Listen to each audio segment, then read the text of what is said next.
Lesson 2.2, Characteristics of Quadratic Functions. How do you find the max and min of quadratic functions? And how do you graph using intercepts? You had two problems for independent practice, so let's go ahead and go over those answers. So I know that this is going to be an intercept form because I have two parentheses with x values. It's not yet in intercept form, and the reason why it's not yet in intercept form is because these are not subtraction. So I'm always supposed to have x minus some value inside these parentheses. If this was to simplify into a plus 1, that meant that this was a minus 1. If this was to simplify into a plus 5, that meant that this was a minus 5. So my p is a negative 1, and my q is a negative 5. So when graphing this, the very first thing we need to find is our axis of symmetry. You said my p was a negative 1, and you said my q was a negative 5. The axis of symmetry equation is p plus q divided by 2. So I have p plus q divided by 2. So my x is a negative 3. So my axis of symmetry is at x equals negative 3. So graphing that. I now need to figure out where on this axis of symmetry my vertex actually lives. So to find the vertex, we have to solve for f of x to figure out where it lives. This was the typed out problem we were given, and we are going to test it at negative 3 because that is the line that we're trying to figure out where we live on. So if I type all this into my calculator, I get 4. So my vertex is at the coordinate point negative 3, 4. So here's my vertex at the coordinate point negative 3, 4.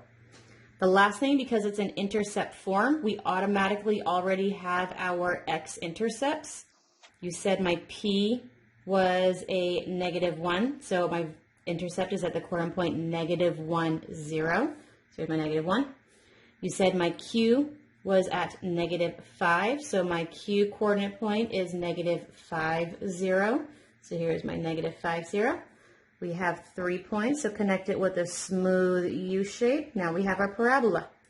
So the y value of the vertex is 4, which is this 4 right there. That is the highest it goes, so I know that I have a max at 4.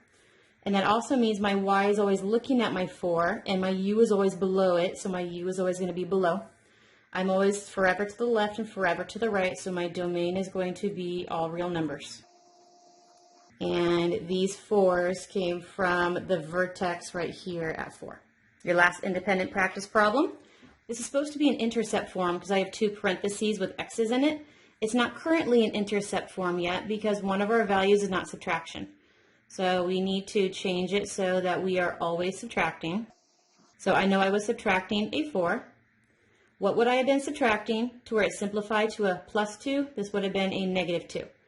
So I know that my p is a 4 and my q is a negative 2.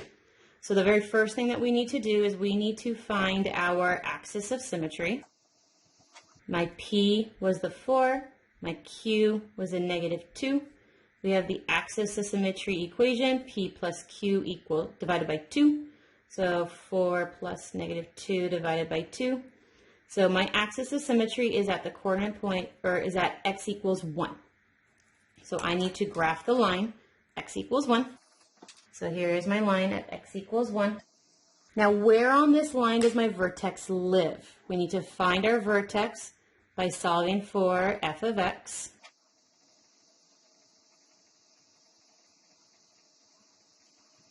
I found my vertex to be at the coordinate point 1, 3. So here's my vertex at 1, 3. Now I see that this goes through right here at the coordinate point. Oh, nope, I need my intercepts. So last thing is to find my x-intercepts. My x-intercepts are the p at 4, which tells me I have the coordinate point 4, 0. So here's 4, 0. And my q at negative 2, which means I have a coordinate point negative 2, 0, negative 2, 0. He is 3 away, and he's also 3 away, so we're good. So here is my nice, beautiful parabola.